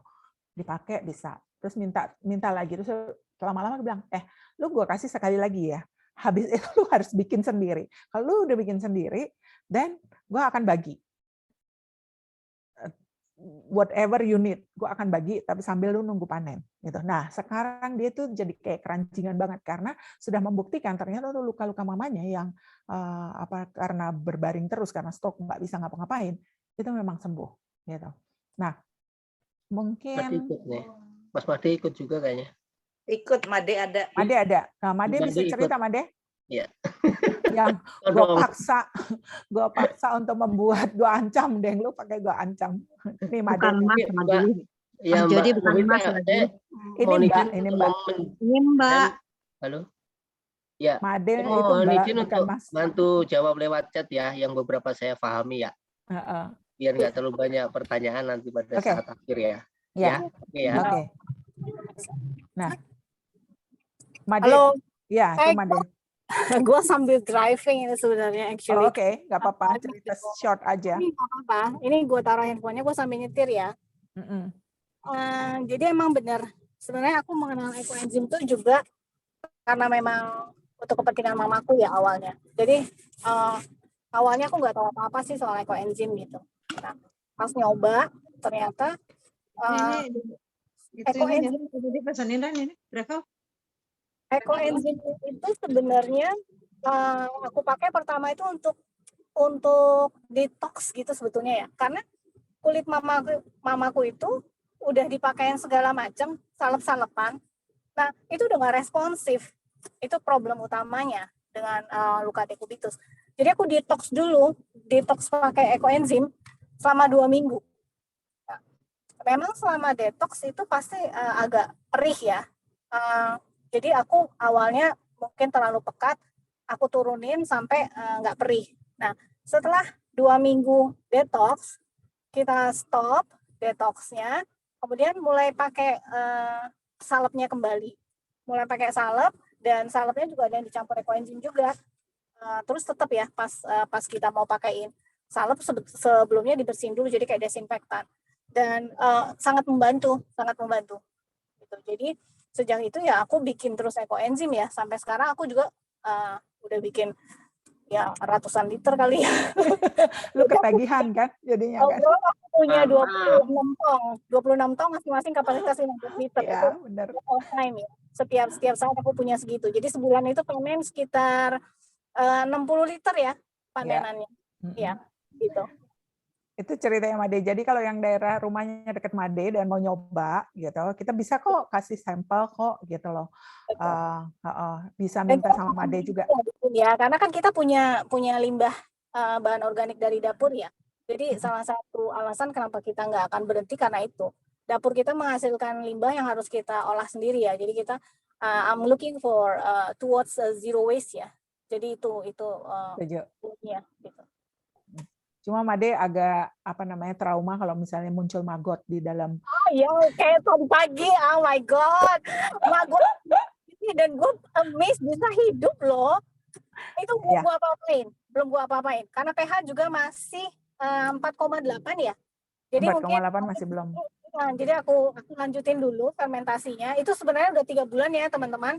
Pas tadi pagi aku cek pH. Ada maggot, of course, terus pH-nya masih 4,8. Jadi aku decide tutup lagi, dan mungkin aku harus rapetin lagi ya. Karena itu aku pakai kaleng bekas itu butter itu loh, you know right, yang tutupnya kedap. Aku pakaiin plastik, tapi mungkin juga kurang kedap. Dan mungkin juga memang sudah ada di BO-nya sebelumnya. Mungkin telurnya. Jadi itu jadi larvanya. Oke. Nah, untuk nambahin tadi, kenapa udah 3 bulan tapi pH-nya masih segitu? Banyak hal yang bisa terjadi, teman-teman. Jadi satu, karena kurang kedap. Kedua, gulanya banyak banget. Itu kejadian tuh banyak di Made di awal-awal. Jadi molasenya terlalu banyak. Jadi fermentasinya lebih lama gitu untuk mencapai pH 4 itu. Seperti itu. Betul. Gitu. Which is yang sekali ini sih sebenarnya udah benar, cuma yang itu faktor kedap itu penting banget loh. Penting banget, memang harus kedap gitu. Nanti mungkin kalau mau nanya gimana caranya ya bisa ngobrol sih sama kita yang sudah melakukannya, gimana biar bisa kedap banget gitu loh, seperti itu. Oke, next. Thank you ya Made ya, walaupun sambil menyetir bisa boleh aku usulin juga ya, kalau memang akan diinginkan teman-teman Zoom yang kedua, atau mungkin teman-teman mau lihat secara pembuatannya bisa di YouTube. Ada kemungkinan juga kalau memang ada offline tapi terbatas, saya rasa juga memungkinkan. Karena ini sebenarnya secara teknis pembuatannya sederhana sebenarnya. Gampang banget. Cuman yang sulit adalah komitmen kita sih sebenarnya. Disiplin kita, ya nggak Mbak? Benar. Tapi kalau misalnya kita sudah tahu manfaatnya, kemungkinan besar nih, gitu, kemungkinan besar kita pasti akan konsisten kok untuk membuatnya. Kayak misalnya saya, karena saya udah merasakan hasilnya nih. Salah satu ini kan desinfektan tadi tadi detox gitu ya, untuk bisulan dan lain-lain. Nah, saya juga pakai untuk sawah kan, gitu. Dan memang hasilnya jadi lebih baik gitu. Ternyata tumbuhnya, saya sama sekali nggak pakai pupuk kimia, nggak pakai pestisida kimia, gitu. Nah, dan hasilnya tuh bagus banget. Mas Jody udah ngerasain ya beras saya yang tumbuh dari organik dengan ekoenzim? Nggak berani promosi, ntar ditanyain beli di mana, susah saya. Nggak dijual. Enggak. Cuma nanyain rasanya gitu. Apakah enak dong, enak banget. Kalau enak pakai banget. Gitu. Enak banget gitu. Mas Jody nggak berani promosi karena saya memang nggak menjual. Saya tidak menjual hasil panenan beras saya. Tapi kalau misalnya nanti ada gitu, teman-teman ada yang mau nyobain dong, ya udah nggak apa-apa, bisa aja sesekali. Tapi dalam jumlah sedikit mau nyobain seperti apa sih bedanya dengan yang kimia gitu. Ya, boleh saya tambahin dikit, mumpung saya juga agak paham di perspektif pertaniannya ya. Jadi teman-teman, kalau tanaman itu disiram atau menggunakan pupuk kimia secara berlebihan, itu rasanya juga akan hancur, artinya memang sudah hilang. Nah, kalau dengan penggunaan pupuk chemical and organic normal itu biasanya cukup bagus. Tapi kalau mau bagus, teman-teman upayakan untuk mencari produk pertanian yang low residu pestisida, lalu yang bagus lagi adalah organik, karena rasanya udah pasti berbeda. Termasuk berasnya Mbak Novita itu kenapa lebih enak dibanding mentik wangi yang dari Klaten. Yang Klaten masih pakai kimia, yang beliau tidak pakai kimia, gitu, dan tidak gampang pecah nanti berasnya. Benar. Banyak. Dan itu saya membuktikan sendiri. I'm trying trial and error ya. Saya tidak punya background pertanian, saya dokter hewan, teman-teman semuanya tahu gitu. Jadi saya sebenarnya nggak ngerti banget gitu soal pertanian, tapi kok saya ingin coba gitu. Jadi pupuknya saya bikin sendiri, saya fermentasi dengan ekoenzim, bola-bola ekoenzim saya bikin sendiri juga gitu. Dan hanya itu yang dipakai gitu. Nah, gampang caranya nih pemupukan dengan ekoenzim dan sebagai pestisida dan sebagai pupuk gitu. Sebenarnya bukan pupuk ya, tapi sebagai katalisator. Kenapa? Dia membuat tumbuhan, tanaman itu menyerap nutrisi lebih baik. Gitu. Kenapa? Nah, nanti ada deh gitu di akhir. Dan juga bisa menjernihkan air nih, teman-teman. Sudah dilakukan juga di Semarang, folder yang di depan Tawang itu dijernihkan menggunakan ekoenzim gitu. Terus kemudian di Bekasi, aduh Made lupa namanya gue, tadinya Danau apa baru gitu namanya, itu juga dijernihkan menggunakan ekoenzim dan berhasil gitu. Dan ini yang pertama kali dilakukan ini di Batam. Pak Joni Oi itu adalah ketua komunitas ekoenzim nasional, dan beliau pertama kali melakukan ini di Batam. Rasionya 1 mili dibanding 50.000, 1 banding 50.000 sampai 100.000, which is jadi kayak gini. Tentu saja tidak sekali ya teman-teman. Jadi setiap 2 minggu kita harus kasih lagi, kayak gitu. Ya, berulang-ulang. Tapi hasilnya jadi kayak gini. Ya, oke. Nah, pemakaian dan takarannya nanti saya juga share di grup WhatsApp gitu biar teman-teman semuanya dapat. Contoh nih, membersihkan kompor dan area dapur 1:1 dan lain-lain. Pada intinya sebenarnya untuk membersihkan gitu 1:1 dibanding 5-10 gitu. Mencuci piring, mengepel lantai itu kayak gitu. Ya. Terus kalau membersihkan kloset dan kamar mandi pakai yang murni. Nah, ini juga ada salah satu cerita. Saya mandi selalu sabun ekoenzim, sabun dicampur ekoenzim kan. Gitu. Biasanya saya harus membersihkan tuh kamar mandi saya, lantai dan dindingnya tuh dari batu alam, which is lebih gampang banget lumutan. Sekarang tuh enggak, karena saya pakai sabun dengan ekoenzim. Gitu. Nah, untuk pestisida, herbisida, insektisida tuh juga mudah banget. Jadi ini satu tutup botol tuh sekitar 3 sampai 5 mili ya. Satu baskom air tuh sekitar 5 liter gitu. Jadi 1:1000 juga kalau boleh dibilang gitu. Nah, itu sayuran direndam dalam baskom selama 30 menit sampai 45 menit jadinya. Untuk kumur-kumur segini gitu. Apalagi sih untuk mencuci tangan sabun kan.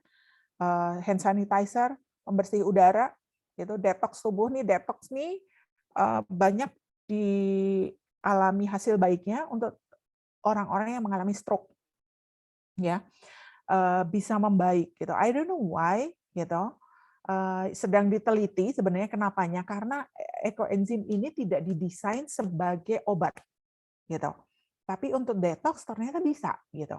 Nah, kalau untuk bisul atau luka gores gitu, atau misalnya luka-luka diabetes tadi, kenapa bisa gitu? Karena di ekoenzim tuh sering muncul tuh di atasnya tuh ada jamur Actinomycetes, itu which is sebenarnya strain jamur ini itu paling banyak dipakai untuk menghasilkan antibiotik. Jadi 70% dari jamur ini tuh 70% antibiotik itu dihasilkan oleh strain Actinomycetes. Dan tidak hanya antibiotik namun juga biosimilar. Biosimilar itu apa ya? Jadi kalau yang biotek itu biasanya mereka ambil dari misalnya kayak misalnya anti serum tetanus gitu ya. tetanus antiserum itu kan diambil dari kuda tuh, jadi kuda disuntik terus kemudian diambil serumnya. Nah kalau ini itu lebih ke arah jamurnya, jadi menghasilkan mirip gitu loh. Jadi serumnya itu mirip kayak gitu. Ini saat ini banyak sekali dipakai pengobatan yang biosimilar itu untuk rheumatoid arthritis yang autoimun atau misalnya untuk cancer seperti itu. Nah, itu kenapa makanya bisa untuk bisul atau luka gores, luka diabetes itu bisa gitu. Seperti itu. Sebagai pupuk organik tadi lebih ke sebagai katalisator, teman-teman, tetap mereka memerlukan nutrisi ya. Walaupun di Indonesia itu tanahnya pun sendiri sudah sangat subur gitu, tidak memerlukan nutrisi tambahan pun juga tinggal kita siram ekoenzim pasti juga akan bagus. Terus membersihkan kuningan, membersihkan hewan peliharaan nih, hewan-hewan saya kalau nggak dimandiin pakai ekoenzim disemprot pakai campuran ekoenzim. Gitu. Jadi tidak sering-sering juga jadi dimandikan. Oke, that's all. Ada pertanyaan kah? So far? Ada dikit. Ya. Tapi ini mungkin di teknis saja. Pada saat pembuatannya itu kan bisa bertahap ya. Artinya pada saat dibuka itu berarti sudah tujuannya tadi kedap udara itu untuk apa gitu. Lalu bisa nggak pada saat dibuka dimasukin lagi, dimasukin lagi dan buka tutup nggak masalah kah gitu intinya lah. Ya, sebenarnya dibuka tutup pada saat 2 minggu pertama karena kita memasukkan ini kan, memasukkan bahan organik ya, yang kurang boleh. Nggak apa-apa sebenarnya. Tapi bukanya juga bukan misalnya sejam dibuka ngablak begitu, enggak gitu. Jadi buka tutup hanya pada saat masukin bahan organik aja gitu. Ya, oke. Nah, yang kedua ini dari Mbak Nur lagi, pada saat kita ngajak ibu-ibu RT dan sebagainya itu Pak mesti menggunakan pH meter gitu dan lain sebagainya untuk ngecek pH-nya tadi. Oke, itu kan 3 bulan baru jadi ya. Sebenarnya bagusnya sih pakai pH meter. Kalau enggak sih pakai kertas lakmus aja. Begitu. Ya. Atau itu kan mau precise banget. Kalau misalnya di kampung banget kan nggak ada repot Nov. Saya pakai patokan gini, as long as ini ya ketika baunya itu bau fermentasi kuat banget gitu. Ya.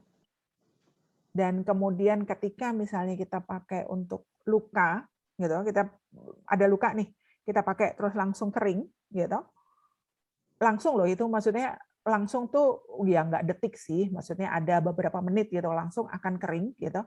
Made itu udah ngalamin juga, saya juga ngalamin kayak gitu. Nah itu bisa dipakai, gitu. Selama baunya bau fermentasi banget. Nah, ini cara membuat ekoenzimnya gampang banget. Ada lagi nggak Mas Jody? Sorry, sebelum saya lanjutkan ke gimana cara bikinnya. Nah, cukup. Yang lain sih pengennya langsung ketemu, langsung praktek gitu. Oh, boleh. Boleh kapan kalau misalnya mau. Aku dari tadi ngangkat tangan, dicuekin sama Mas Jody. Ira. Kelihatan ketutup ini. Silakan. Siapa tadi? Fitri ya? Iya, Novi. Ira, Novi, sorry.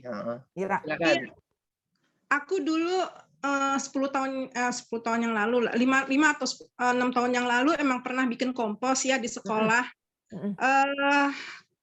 Itu kan aku pakai E4 ya.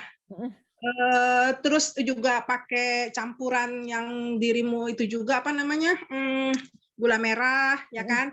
Nah, itu juga. Nah, terus harus diaduk sampai mambunya, Masya Allah ya, belatungan, maggot semua tuh udah aku lewatin, tapi hasilnya luar biasa ya, sampai dijual juga laku banget gitu ya.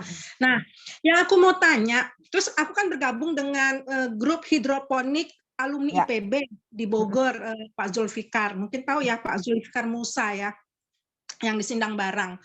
Nah itu kita kan juga diajarin cara membuat itu. Apakah sama ya?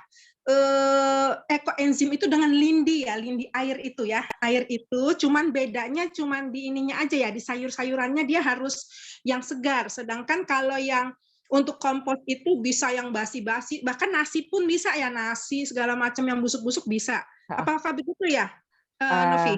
Tadi thank you Ira. Jadi Agak untuk sama aku. ya, jadi aku nanya.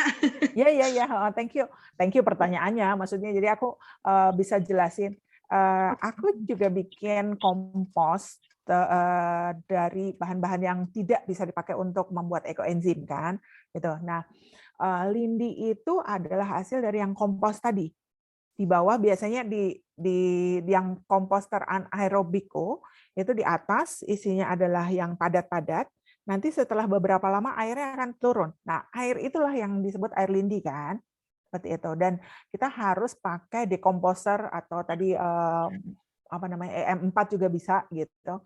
Atau aku biasanya kalau untuk ini pakai Petrogladiator. Sekarang ini aku lagi coba itu aku campur pakai ekoenzim. Jadi lindinya pun tetap akan keluar gitu. Jadi bedanya adalah itu hanya pupuk Ira lindinya. Ekoenzim itu bisa digunakan untuk banyak hal, tidak hanya untuk apa namanya pupuk. Perbedaannya adalah itu. Terus kemudian lindi itu tadi hanya bisa dipakai untuk satu hanya untuk pupuk, ekoenzim bisa untuk berbagai macam. Gitu, Ira. Gitu, Ra, mungkin bisa menjawab. Jadi beda bukan lindi, ekoenzim bukan lindi. Gitu. Oke, jelas ya, Mbak Ira. Jadi Ira. Bahannya aja yang berbeda ya, bahan pembentuknya ya. Bahan dan kegunaannya beda. Ya, maksudnya kalau dari busuk-busuk nggak akan menjadi ekoenzim kan? Nggak, nanti jadi kompos. Dikomposkan saja. Lindi, jadi kalau istilah lindi itu sebenarnya kan air yang keluar pada saat proses pengomposan ya. tuh. Iya. Nah, gitu. Jadi proses dekomposisi itu mengeluarkan dua macam, yang satu biomass, yang kedua adalah air. Nah, yang cairan itu disebutnya lindi itu. Di pasar juga ada tuh lindi keluar dari tempat sampah yang itu tuh. Wow juga kan itu. Karena dia tetap menghasilkan gas metana kan. Ya. Gitu, masalahnya. Oke, makasih. Sama-sama Ira. Oke. Nah, ini cara pembuatannya tadi ada yang bertanya, ayo cepat ke cara pembuatannya gitu. Nah, ini cuma gini doang. Jadi satu bagian gula atau molase. Ini molase nih kayak gini ya teman-teman. Saya sih biasanya biasanya teman-teman bisa beli di toko pertanian gitu, tapi tolong ditanyain Brix-nya berapa. Nah, Brix yang bisa kita molase yang bisa kita pakai, Brix-nya adalah minimal 80. Gitu. Jadi tiap kali harus tanya Brix-nya berapa gitu. Kalau saya sih karena rutin bikin, jadi belinya tuh minimal adalah 7 kilo, which is 1 jerigen 5 liter itu. Nah, terus 3 bagian sisa sayur dan kulit buah yang masih segar atau layu ya, tidak busuk, tidak kering. Dan 10 bagian air. Nah, jumlah yang disarankan, nih, sekarang jumlah yang disarankan. Volume maksimal air. Tadi kan teman-teman oke, 10 bagian air. Oke, apakah kalau tempatnya nih kayak gini 5 liter, airnya 5 liter? Enggak. Nah, kenapa kita memakai jumlah yang ini 60 liter? Sebenarnya 70 liter kalau ini permukaannya lebar kayak gini 70%, 70% nggak apa-apa. Ya. Tapi kalau permukaannya nggak rata, ada kan yang bentuknya lebih kecil di atas gitu. Nah, itu kita pakai 60 karena biar lebih lebih aman. Nah, pada saat memasukkan bahan organik itu kan ada volume juga yang masuk kan, gitu. Sehingga nanti akan nambah pasti. Nah, juga pada saat fermentasi di 2 minggu pertama setelah ditutup benar-benar ya, nggak dibuka tutup kayak untuk memasukkan bahan organik, itu menghasilkan gas yang banyak banget.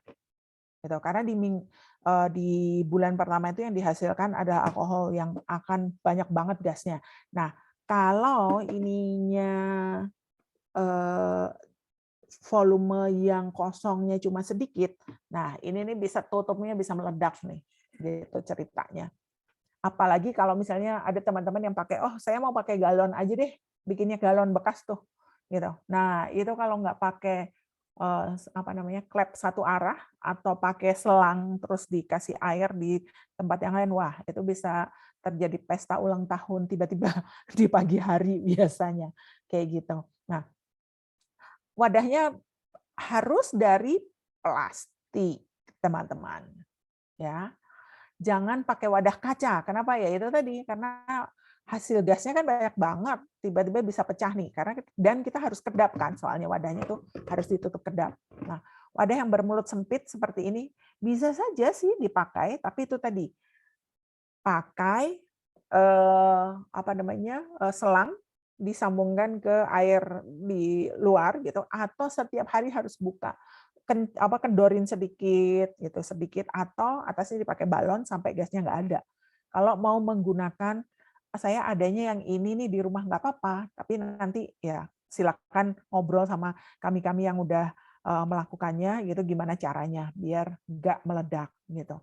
Nah, biasanya pakai tong yang seperti ini atau pakai yang seperti ini. Saya sih pakai bekas kosmetik gitu yang tutupnya hijau, wadahnya putih, itu 25 liter gitu, atau yang kayak gini nih. Bekas es krim juga bisa dipakai tuh, ember bekas es krim ya, Ira kan. Gitu. Dan berbahan plastik ya teman-teman. Berbahan plastik kenapa? Karena bisa memuai kemudian. Oke. Next, buah dan sayurnya apa yang bisa dipakai nih? Yang sudah dimasak, direbus, digoreng, ditumis, jangan, itu mah mendingan dimakan aja. Jangan dijadikan ekoenzim. Busuk atau berulat atau berjamur juga jangan dipakai, gitu. Berminyak ya, sayuran yang berminyak seperti kelapa atau ampas kelapa jangan juga, gitu.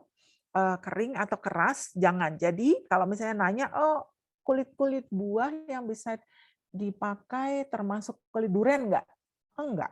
Kenapa? Karena keras, yang berbentuk kayu gitu kan. Nah, terus kalau misalnya kulit nangka boleh enggak?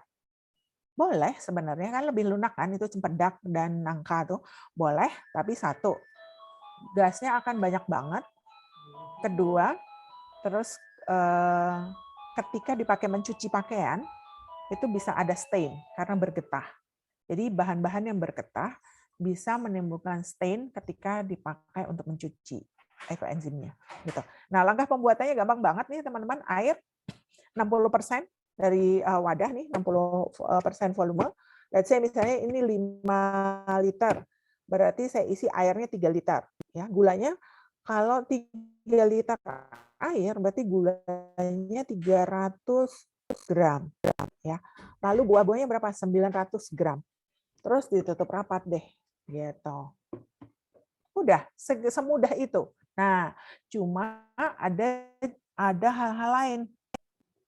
Nih, harus ditaruh di tempat yang teduh, sirkulasi baik dan lingkungan bersih. Jangan ditaruh di dalam toilet, di dalam kamar mandi ya. Terus atau sebelah tempat sampah, enggak, karena ini harus yang bersih gitu. Jauhkan dari WiFi juga, tidak terkena sinar matahari langsung. Sebenarnya untuk tidak terkena sinar matahari langsung, kalau wadahnya tuh tebal banget nih kayak begini yang biru begini, itu nggak apa-apa, bisa gitu. Tapi kalau misalnya wadah yang let's say seperti ini, jangan gitu. Kita akan merangsang lebih banyak gasnya kan gitu. Oke. Lalu panennya caranya gimana? Bisa bermacam-macam sih. Kalau panen cuma sedikit nih bisa kayak gini nih, disaring pakai saringan biasa gitu setelah 90 hari. Nah, terus tinggal disaring begitu saja. Nah, kadang-kadang juga ada muncul jamur halus di permukaannya. Itu jamurnya tidak masalah. Maksudnya tidak masalah tuh bukan yang menyebabkan penyakit dan menyebabkan ekoenzim tidak bisa dipakai. Justru jamurnya ini yang disebut jamur ragi, atau kalau SK2 menyebabnya Phthira, itu bisa dipakai untuk maskeran. Jadi kencang banget tanpa mahal, ceritanya begitu tuh. Gitu. Oke. Nah, tadi saya sempat share sedikit, jadi standar baiknya ekoenzim gimana? pH-nya di bawah 4, aromanya asam segar khas fermentasi. Kalau nggak punya pH meter atau even kertas lakmus juga nggak ada, ya itu tadi. coba aja deh kalau baunya tuh asam segar khas fermentasi, nggak apa-apa gitu. Kandungannya apa saja? Ini beberapa kandungan nih, kenapa bisa dipakai sebagai desinfektan gitu. Ada lipase, amilase, proteinase, ada asam laktat, ada Bacillus species dan beberapa bakteri baik lainnya. Bakteri baik ya, biasanya Bacillus itu lumayan baik. Ada plant growth promoting rhizobacteria. Why ekoenzim ini bisa dipakai sebagai katalisator untuk pertanian? Karena ada ini nih, ada rhizobacteria yang plant growth promoting. Gitu, sudah. Ini referensinya yang kami pakai untuk menyusun presentasi dan juga modul. Nanti saya juga bisa share kok modulnya kalau misalnya teman-teman mau di grup. Nah, upcoming event, jika teman-teman mau ikutan, sebenarnya saya ada minggu depan, tanggal 22, itu saya diminta untuk mengajari teman-teman di Desa Bojongkulur, salah satu RT di RW di Bojongkulur. Kita sudah pernah melakukan, tapi kalau teman-teman mau ikutan yang rumahnya di dekat sana bisa hubungi saya, nanti saya kasih tahu gitu tempatnya di mana. Saya juga minta izin sama yang ngundang. Gitu saya akan share cara pembuatan dan lain-lain di sana. Jadi yang tadi saya share bisa diulang lagi. Terus tanggal 23 ada juga demo pembuatan ekoenzim di Taman Menteng. Itu juga ekoenzim Nusantara. Saya I don't know whether I will be there or not karena kebetulan ada acara yang lain bentrok gitu. Nah, di Bogor itu ada di Bogor Timur rencananya tanggal 5 Februari di Kecamatan Bogor Timur untuk demo pembuatan ekoenzim. Kalau mau belajar ke rumah juga boleh, kapan-kapan, at any time, gitu. Any question so far, tambahan? Sementara tidak ada nih. Ini Oke. pertanyaan dari Mbak Evel ngulang tadi sudah disampaikan sebenarnya tidak boleh kena sinar matahari langsung kecuali wadah tebal. Berarti yang tidak boleh kena itu sinar matahari atau panas mataharinya juga. Sebenarnya lebih ke arah apa namanya? Bukan sinarnya, tapi lebih ke arah panasnya, gitu. Biasanya sih suka kita tutupin gitu karena bisa mempengaruhi apa namanya fermentasinya, gitu. Kita tahu bakteri kadang-kadang mati pada saat banyak bakteri yang mati kan, gitu pada saat kena matahari gitu. Gitu sudah dijawab. Oke. Novi. Ya. Oke. Ada yang nanya siapa Mbak Ima? Iya. Silakan. Testimoni. Testimoni Hima. Iya. Oh, Hima soalnya udah pakai banget. Ya, kan waktu itu saya juga dibagi sama Novi ya ekoenzim, terus dikasih juga kompresan plastik gitu loh, kompresan plastik. Nah ternyata memang bisa juga digunakan, dimasukkan kompresan plastik. Suatu ketika saya sakit dengkul saya gitu ya, saya nggak sengaja saya tempelin di situ, ternyata 1/4 jam kemudian hilang sakitnya gitu. Jadi kalau setelah itu saya pakai kalau pusing kepala ya saya tempelin kompresan itu di kepala gitu. Dan alhamdulillah bisa meredakan rasa nyeri ternyata. Mbak Ima bisa ditunjukkan masih adakah itu wujudnya ini kayak kompresannya. apa? Oh, ada di gitu. saya. Yang jadi kayak itu gini. Ini punya saya yang bundar. apa itu? Oh, itu beli di mana? Ini saya beli online. Oh, jadi ada ya beli online ya untuk kompresan seperti itu ya. Jadi bahannya plastik, lalu seperti ada apa penutupnya ya? Ya, ini ada kayak gini. Kayak kompresan air hangat itu ya? Ya, biasanya beli untuk kompres tangan gitu. Oke. Yang kayak gini. Oke. Mbak Ima perlu diterangkan terkait dengan prosesnya kira-kira kenapa bisa sembuh gitu atau gimana? Saya juga nggak tahu sih, amazing juga gitu. Tiba-tiba sebentar doang gitu, mesti seberapa jam saya sambil selonjoran gitu loh. Ternyata kok hilang ya gitu, nggak sengaja. Sehingga setelah itu kalau ada sakit apa gitu ya saya tempelin aja gitu. Dan kebetulan ada pasien juga yang pengapuran ya, tangannya tuh nggak bisa nekuk. Saya kasih yang biasanya kan saya Novi bagi-bagi, saya yang bagi-bagiin ke pasien-pasien gitu. Jadi kerjasama lumayan gitu, yang pengapuran nggak bisa nekuk tangannya, kemudian udah bisa nekuk lagi gitu. Bagus ini sih. Siapa? Jadi teman-teman sebenarnya ekoenzim memang tidak didesain sebagai obat, tapi karena dia mengeluarkan ion negatif kan, meningkatkan oksigen baik di udara maupun di mana saja yang kita pakai. Nah, kemungkinannya adalah seperti itu, gitu. Karena ion negatifnya itu. Jadi sejak mulai pembuatan sudah mengeluarkan ion negatif dan ozon, sehingga membantu banget untuk memperbaiki kualitas udara. Begitu.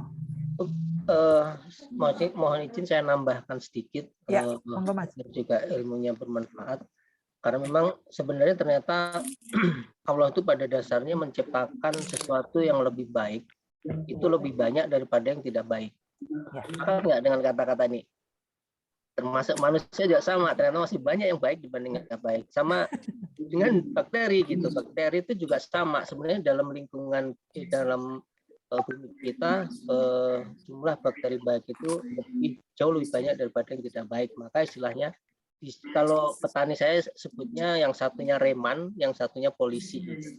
Jadi satunya memang grupnya preman, satunya grup baik. Itu biasanya kalau ditemukan, biasanya menang yang grup baik gitu loh. Jadi pada saat kenapa tadi pembuatan ekoenzim menjadi terlihat sederhana, sebenarnya memang yang terbawa dalam bahan organik itu memang bakteri-bakteri baik, dan beberapa tadi Mbak Novita kan sampaikan ya. Akhirnya pada saat mereka terjadi siklus perkembangbiakan, maka yang dominan adalah bakteri baiknya. Lalu proses keberhasilan pembuatan ekoenzim akhirnya menurut saya sih memang lebih banyak berhasilnya dibanding enggaknya, kecuali memang kita ceroboh dan mengabaikan beberapa hal tadi ya, lalu menjadi gagal. Termasuk muncul belatung itu kalau dicari sebabnya ada, salah satunya sih dugaan pertama memang terbawa pada saat fasenya telur itu di bahan organiknya, lalu pada saat di dalam toplesnya juga kurang hampa, artinya udaranya masih banyak, maka berkesempatan untuk menetas. Tapi sebenarnya itu kalau dibiarkan ya, belatung itu kalau dibiarkan nanti 3 bulan kemudian juga udah maut itu, udah mati, dan dia juga akan diproses oleh bakteri baik, akan menjadi bagian dari itu gitu. Nah, yang kedua nih pertanyaan dari Mbak Lin ya, itu kan kalau sifatnya asam sampai 4, apakah di kulit iritasi, apa tidak gatal gitu? Iya. Jadi dari pengalaman yang kami alami justru enggak gitu loh. Jadi kecuali kalau bahannya seperti ada kulit-kulit yang cukup sensitif ya, kalau bahannya nanas tuh kadang-kadang kita agak gatal gitu. Karena kan kulitnya yang kita pakai. Nanas tuh kan ada yang mata-matanya itu, jadi kadang-kadang suka suka gatal aja gitu. Tapi enggak sih, saya tidak pernah mengalami iritasi karena ekoenzim murni gitu. Oke, ada lagi pertanyaan menjelang sholat zuhur. Jadi jam Zoom-nya memang dibuat batas akhirnya di sholat zuhur biar nggak terlalu panjang. Mbak Novita juga perlu istirahat. Mbak Ima. Satu lagi Mas Jody boleh nanya. Oke. Iya. Maaf ya, saya banyak bertanya karena saya memang tertarik, dan kebetulan ada program untuk pengabdian masyarakat, dan saya memang memilih untuk mengajari mereka membuat ekoenzim ini karena tadi kita tahu bahwa sampah masyarakat itu sangat banyak.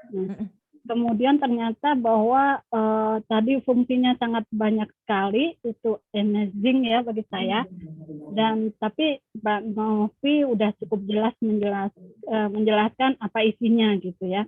Nah ini kalau misalnya kita menggunakan bahan organiknya itu lebih bagus yang satu jenis atau dicampur gitu ya, karena tadi ada beberapa batasan yang diberikan oleh Mbak Novi ya, misalnya yang bergetah itu jangan digunakan, misalnya yang gatal itu jangan digunakan gitu ya. Tapi kalau untuk hanya untuk pupuk mungkin nggak ada batasan seperti itu ya. Nah ini kalau misalnya kita misalnya saya hanya mau pakai sayuran aja gitu, atau misalnya saya campur-campur. Nah itu kira-kira nutrisinya bagusan yang mana itu enggak? Oh, oke.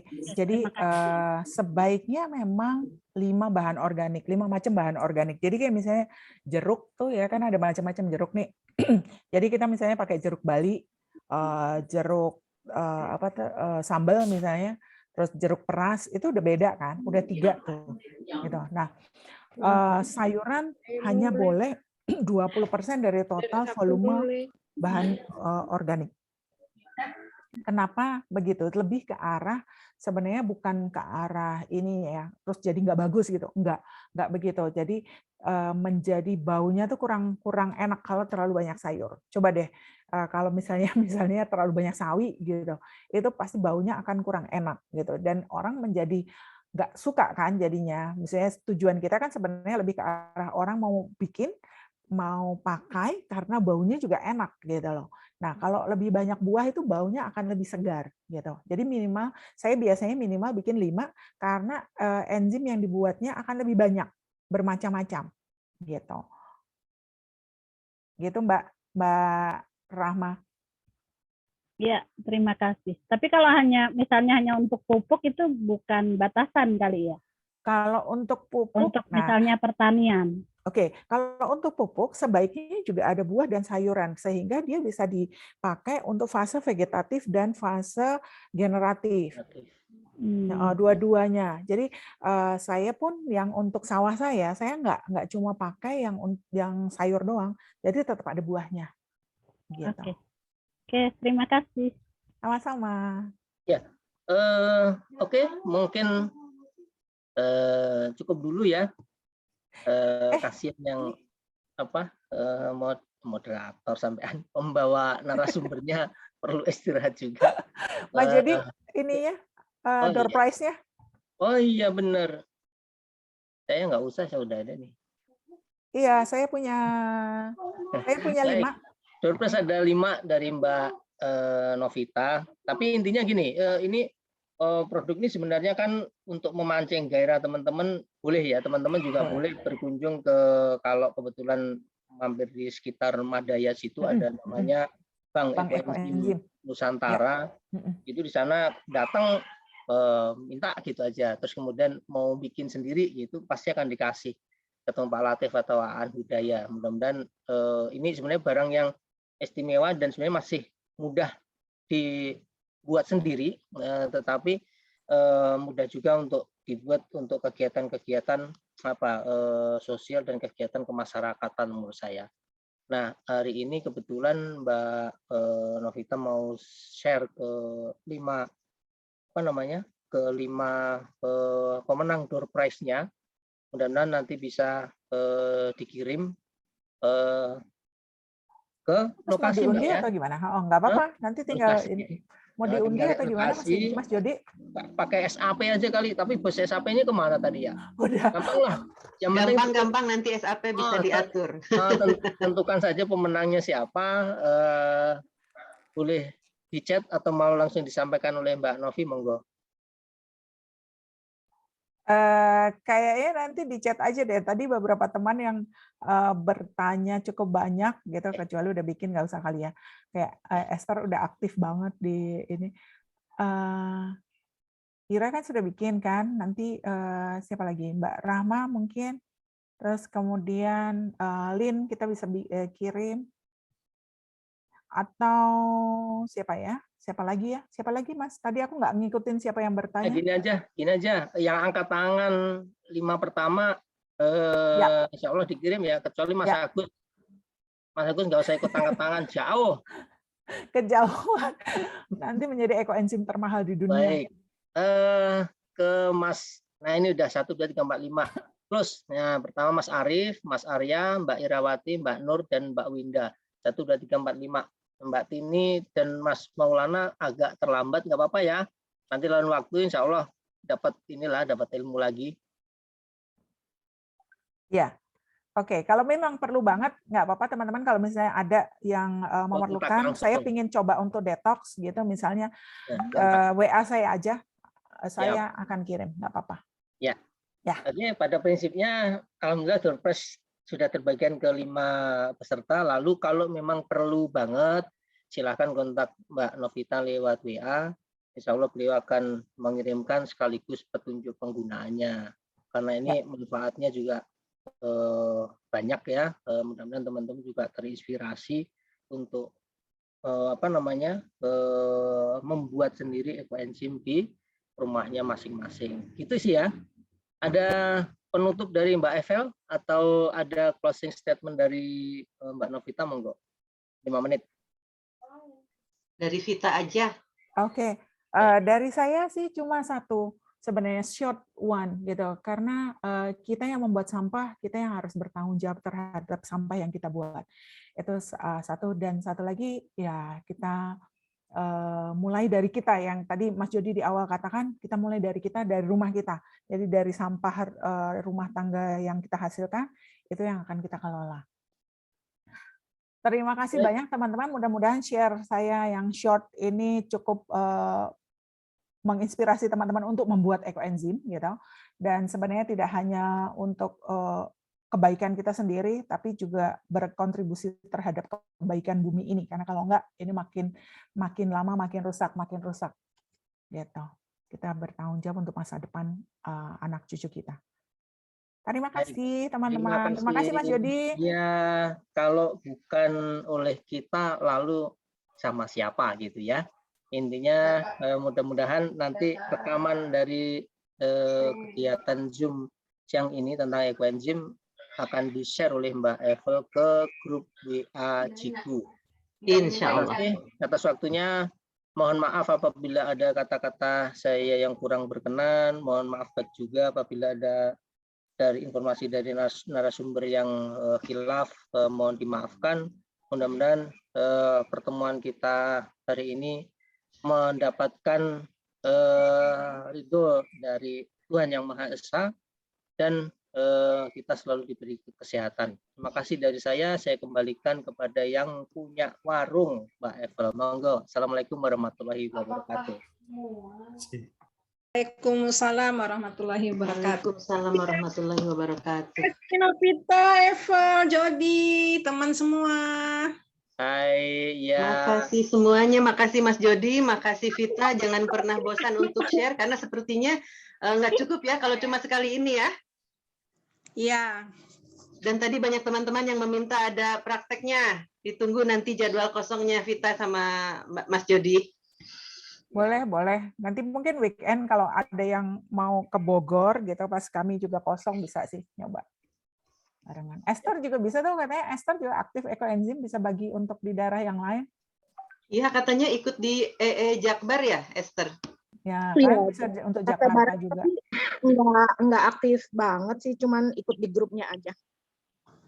Oke, tapi bisa lah ngajarin kalau misalnya ada yang mau bikin yang Jakarta, nggak kejauhan ke Bogor. Bisa. Ya, bisa banget. Esther kelompok berapa dulu? Kenapa? Esther kelompok berapa dulu? 5. Oh, 5. Oke. Sama Fahmi ya? Fahmi Kubro? Nggak inget. Nggak inget. Pelanggan Netflix-nya. Vita, tadi ada yang minta nomor kontak katanya? Ada di chat. Kayaknya nggak ada di grup ya, beliau? Oh. Iya, minta tolong yang barusan dimasukkan ke grup. Siapa Maulana? Minta tolong dimasukkan ke grup katanya. Tapi aku udah share nomor teleponku tadi di situ. Cuma kalau mau dimasukin ke grup, masukin aja, Val. Biar lebih gampang. Ada juga yang Japri minta, tadi kan nggak kebagian 5 yang angkat tangan tuh. Ada yang Japri ke saya minta dikirim juga katanya. Nanti saya kasih namanya ke Vita ya. Boleh. Ya, sip. Oke. Dengan senang hati berbagi. Alhamdulillah, terima kasih banyak. Semoga berkah untuk semua. Amin. Jadi saya segera end for all aja karena sudah waktunya sholat zuhur juga. Terima kasih buat semuanya. Sampai jumpa di lain kesempatan. Assalamualaikum warahmatullahi wabarakatuh. Terima kasih Novi, Jody, Evel. Terima kasih. Assalamualaikum. Waalaikumsalam.